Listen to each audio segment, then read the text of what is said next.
جی میرا ایک اور کویشچن یہ تھا کہ حضرت لوط پہ بات ہو رہی تھی تو انہوں نے مطلب قرآن کی کوئی بات کوٹ کی اور اس میں سے کہا کہ یہ بھی غالب کی طرف سے انہوں نے کہا کہ بھائی جب حضرت ابراہیم سے پوچھا گیا یا حضرت لوط سے پوچھا گیا کہ انہوں نے کہا کہ آپ اس قوم کو معاف کر دیں تو اللہ تعالیٰ نے کہا کہ بھائی اس قوم میں کوئی بھی ایسا نہیں ہے جس کو یعنی کہ معاف کیا جائے سارے سارے سے.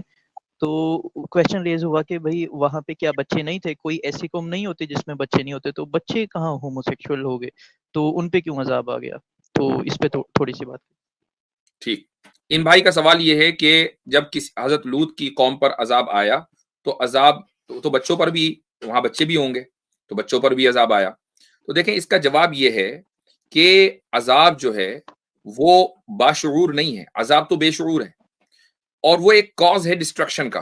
اب اس ریڈیس میں جو بھی بندہ ہو. ایک منٹ مفتی صاحب، ایک منٹ میں آپ کو انٹرپٹ کر رہا ہوں. میرا مطلب کویشچن یہ تھا کہ ان جواب مطلب قرآن میں یا کہیں پہ یہ لکھا ہے کہ اللہ نے کہا کہ یہاں پہ ایک بندہ بھی ایسا نہیں ہے جو گناہ گار نہیں ہے، تو بچے گناہ گار آئی تھنک نہیں ہو سکتے.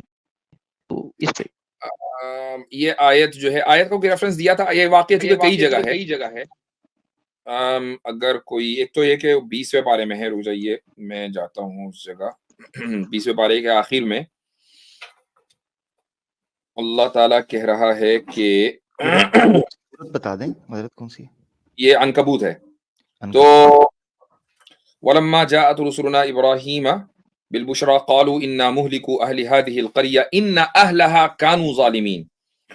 اچھا جی، تو حضرت ابراہیم نے کہا کہ ان فرشتوں نے کہا جو حضرت ابراہیم کے پاس آئے تھے کہ ہم اس بستی کے باشندوں کو ہلاک کرنے جا رہے ہیں چونکہ وہاں کے لوگ بڑے ظالم ہیں. ان اہلھا کانوا ظالمین. قال ان فیہا لوطا. تو حضرت ابراہیم نے کہا کہ وہاں پر تو لوط بھی رہتے ہیں. قالوا نحن اعلم بمن فیہا لننجینہ واہلہ الا امرأتہ کانت من الغابرین. کہ ہمیں پتا ہے کہ وہاں کون ہے اور کون نہیں، ہم حضرت لوط کو ہر حال میں بچائیں گے اور ان کی فیملی کو سوائے ان کی بیوی کے. تو یہ اس کے اندر ہے. اس کے علاوہ یہ واقعہ اسی طریقے سے 14ویں پارے میں بھی ہے. ٹھیک ہے، وہاں بھی پہنچتے ہیں.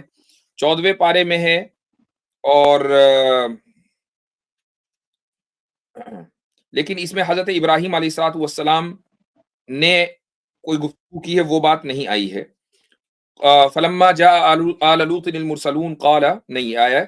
قال فما خطبكم ايها المرسلون قالوا انا ارسلنا الى قوم مجرمين الا آل لوط انا لمنجوهم اجمعين الا امراته قدرنا انها لمن الغابرين.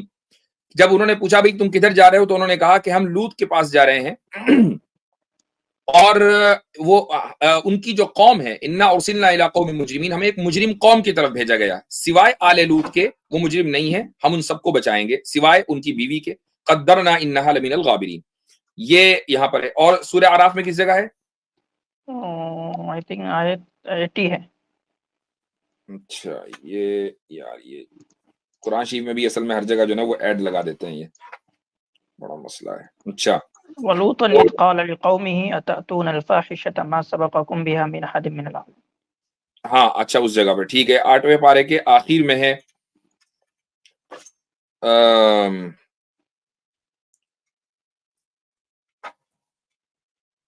جی یہاں پر ہے وَلُوطًا إِذْ قَالَ لِقَوْمِهِ أَتَأْتُونَ الْفَاحِشَةَ مَا سَبَقَكُم بِهَا مِنْ أَحَدٍ مِنَ الْعَالَمِينَ إِنَّكُمْ لَتَأْتُونَ الرِّجَالَ. نہیں یہاں پر تو وہ گفتگو نہیں ہوئی نا، حضرت ابراہیم والی گفتگو نہیں ہے. صرف یہ ہے کہ حضرت لوط اور ان کی قوم کے درمیان گفتگو ہو رہی ہے کہ أَتَأْتُونَ الْفَاحِشَةَ مَا سَبَقَكُم بِهَا مِنْ أَحَدٍ مِنَ الْعَالَمِينَ. تو بھائی وہ آیت کہاں ہے؟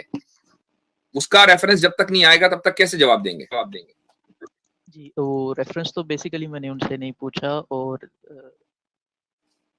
باقی تو اس لیے میں کنفرم کرنے آیا تھا کہ اس طرح کچھ حدیث ہے یا قرآن میں کچھ ہے تو اس تو کیونکہ بچے بھی تھے وہاں پہ تو سوال یہ نہیں ہونا چاہیے. سوال اصل میں بات وہی ہے کہ سوال کرنا بھی آنا ایک فن ہے. سوال یہ ہونا چاہیے کہ عذاب اگر آ رہا ہے تو وہ عذاب مجرموں پر آئے، مجرموں کے بچوں پہ کیوں آ رہا ہے؟ یہ سوال تو کچھ بنتا بھی ہے تو اس کا جواب دیں. سوال یہ ہو اور کچھ اور کرتے ہیں وہ کہ نہیں قرآن میں جو ہے یہ کہا کہ وہ سارے کے سارے مجرموں میں تو بچے بھی تھے. بھائی سارے کے سارے نہیں، جو لفظ آیا ہے وہ ہے اہل، کہ بستی والے ظالم ہیں، بستی والے مجرم ہیں. یہ ہے. اس سے یہ ثابت نہیں ہوتا کہ بچے بھی مجرم ہیں. تو بیسیکلی مفتی صاحب کامن سینس تو یہ بھی بنتی ہے نا کہ وہاں پہ کسی قوم میں بچے بھی تو ہوں گے نا, اوبویسلی ہوں گے.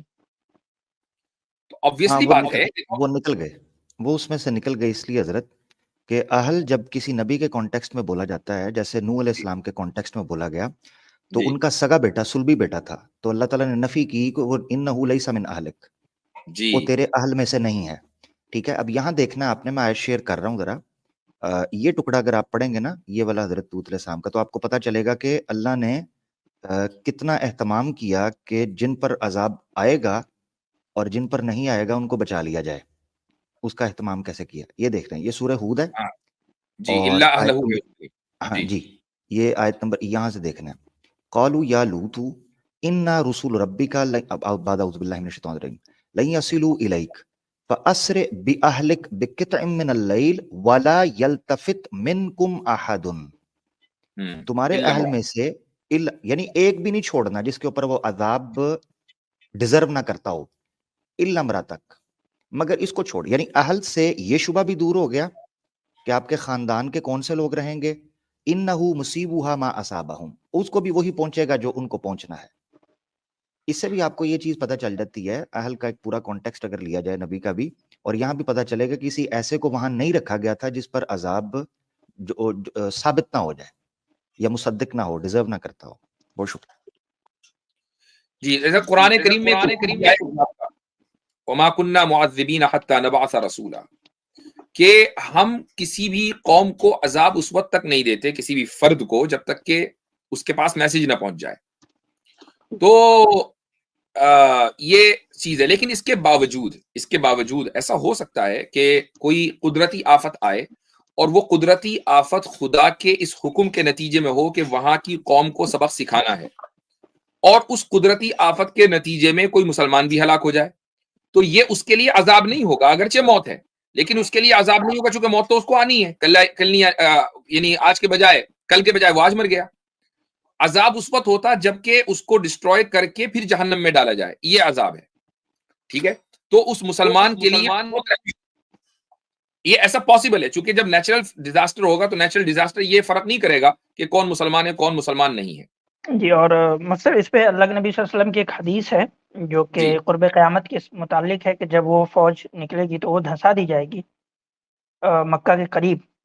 تو حضرت عائشہ رضی اللہ عنہ نے پوچھا کہ کیا اس میں جو ایمان والے لوگ ہوں گے ان کا کیا ہوگا, تو انہوں نے کہا آخرت میں جو ہے وہ پھر ان کے حساب سے فیصلہ ہوگا, جو مجرم ہوں گے ان کا وہ فیصلہ ہوگا, جو ایمان والے ہوں گے ان کا وہ فیصلہ ہوگا. جی دیکھیں میں بتاؤں آپ کو کہ بچوں کا تو خیر معاملہ الگ ہو گیا, لیکن بہت سے لوگ ایسے ہوتے ہیں جو مسلمان ہیں لیکن وہ ایسی بستی کے اندر مقیم ہے کہ جہاں پر خوب فحش بازی ہو رہی ہے اور گناہ ہر جگہ پھیلا ہوا ہے, اور اس بستی کے اوپر عذاب آ سکتا ہے, یعنی اللہ تعالیٰ کی حجت تمام ہو گئی. اس کے باوجود بھی مسلمان اس بستی سے نہیں نکل رہا ہے, تو اس مسلمان کا یہ جرم ہے کہ وہ اس بستی میں ہے. ہاں, اس کو عذاب آخرت میں نہیں دیا جائے گا, جیسا کہ ابھی حدیث کا انہوں نے ریفرنس دیا.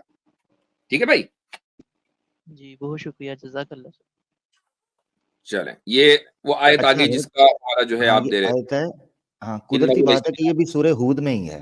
جی جی جی, نوح علیہ السلام کو یہاں اللہ تعالیٰ نے بتایا کہ صلبی رشتوں سے اوپر رشتے ایمان کے اور عمل صالح کے ہوتے ہیں. قال یا نوح انہ لیس من اہلک, آگے علت دی ہے انہ عمل غیر صالح. جی ٹھیک ہے, یہ چیز آپ کے سامنے. زبردست, بہت شاندار استدلال, ماشاء اللہ.